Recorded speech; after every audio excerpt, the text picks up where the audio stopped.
رات کا اندھیرا گہرا تھا۔ بلوچستان کے سنگلاخ پہاڑوں میں ایک خفیہ آپریشن جاری تھا۔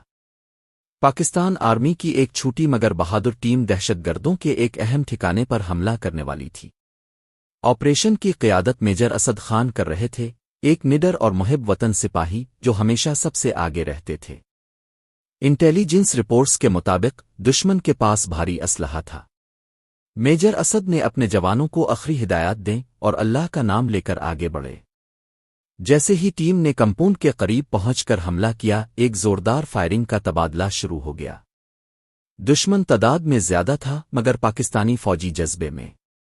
میجر اسد نے فرنٹ لائن پر رہ کر دشمن کو پسپا کرنا شروع کیا، لیکن ایک سنائپر کی گولی ان کے سینے میں لگی۔ وہ زمین پر گرے مگر آخری سانس تک فائرنگ کرتے رہے۔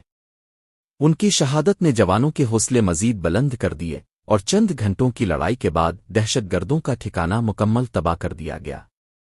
صبح کی روشنی میں جب قومی پرچم بلند ہوا، میجر اسد خان کی شہادت کا بدلہ لیا جا چکا تھا، مگر قوم ایک عظیم ہیرو سے محروم ہو چکی تھی۔